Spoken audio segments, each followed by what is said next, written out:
নমস্কার বন্ধুরা, কেমন আছেন সবাই? পাপিয়াস কিউলিনারি আর্টের আরেকটি নতুন ভিডিওতে আপনাদের সবাইকে স্বাগতম। আজকে বানাচ্ছি বিকেলে খাবার জন্য মজাদার একটা ডেজার্ট। আর এর জন্য আমার লাগবে 2টো ডিম।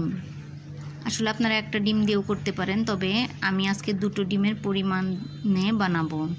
আমি নিয়েছি 2টো ডিম আর হাফ কাপ সুজি।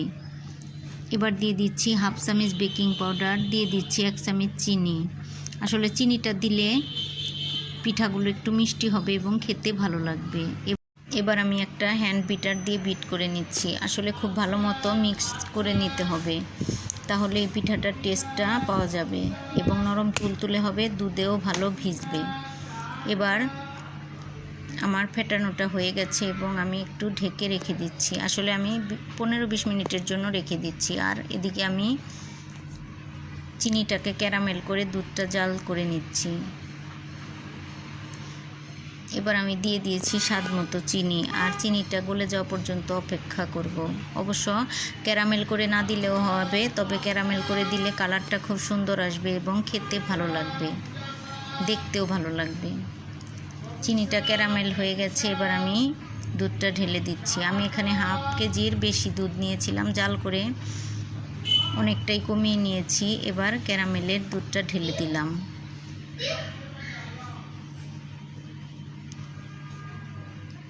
এবার উতল এসে গেছে।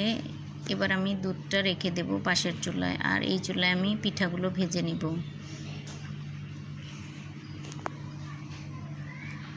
এবার আমি দিয়ে দিলাম একটু বেশি করেই তেল, আর এবার সেই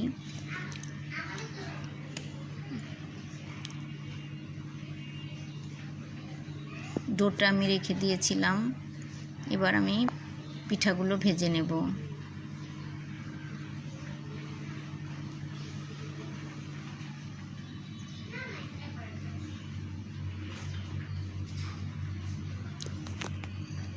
আমি বিভিন্ন শেপে পিঠাগুলো ভেজে নিচ্ছি। আপনারা চাইলে শুধু গোল গোল করে পিঠাগুলো ভাজতে পারেন। আমার বাসায় বাচ্চা আছে, এজন্য বিভিন্ন শেপে ভাজলে ওদের একটু মনোযোগটা খাবারের প্রতি আসবে, এজন্য আমি বিভিন্ন শেপে ভেজে নিচ্ছি। আপনারা চাইলে শুধু গোল গোল করে ভেজে নিতে পারেন। তো বন্ধুরা, এবার খুব লো হিটে এই পিঠাগুলো ভেজে নিতে হবে। আর গরম দুধের উপর, তেল থেকে উঠিয়ে গরম দুধের উপর দিয়ে দিতে হবে। আর এই পিঠাগুলো যতক্ষণ ভিজিয়ে রাখা যাবে দুধে, ততটাই নরম তুলতুলে হবে। এবার আমি এই পিঠাগুলো একদম সেই উতলানো দুধের উপর দিয়ে দিচ্ছি। তো বন্ধুরা, আমার এই ভিডিওটা যদি ভালো লাগে তবে অবশ্যই জানাবেন, লাইক কমেন্ট শেয়ার করবেন। যদি ভালো লাগে আমার ইউটিউব চ্যানেলটি সাবস্ক্রাইব করার অনুরোধ রইল। আর যারা ফেসবুক থেকে দেখছেন তাদেরকে অনুরোধ রইল ফেসবুক পেজটি ফলো করার। ভিডিওটি দেখার জন্য সবাইকে অসংখ্য ধন্যবাদ। সবাই খুব ভালো থাকবেন, সুস্থ থাকবেন। তো দেখা হবে নতুন কোনো ভিডিওতে। সে পর্যন্ত সবাই ভালো থাকবেন, সুস্থ থাকবেন। এবার আমি আরও পিঠাগুলো ভেজে নিচ্ছি। আমি কিছু পিঠা গোল গোল শেপে ভেজে নিয়েছি, আর কিছু পিঠা ভিন্ন শেপে ভেজে নিয়েছি। বন্ধুরা, একবার না বানালে বুঝতে পারবেন না এই পিঠাটা কতটা নরম তুলতুলে হয়।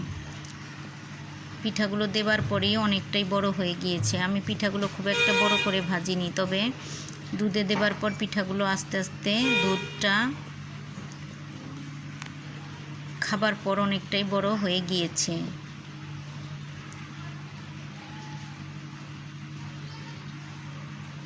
দেখুন বন্ধুরা, কতটা বড় হয়ে গিয়েছে। তার মানে পিঠাগুলোর ভিতরে রসটা পুরোপুরি ঢুকেছে। এবার 2 ঘন্টা পর আমি পিঠাগুলো একটা বাটিতে তুলে নিচ্ছি, আর আপনাদেরকেও একটা কেটে দেখাচ্ছি কতটা নরম তুলতুলে হয়েছে।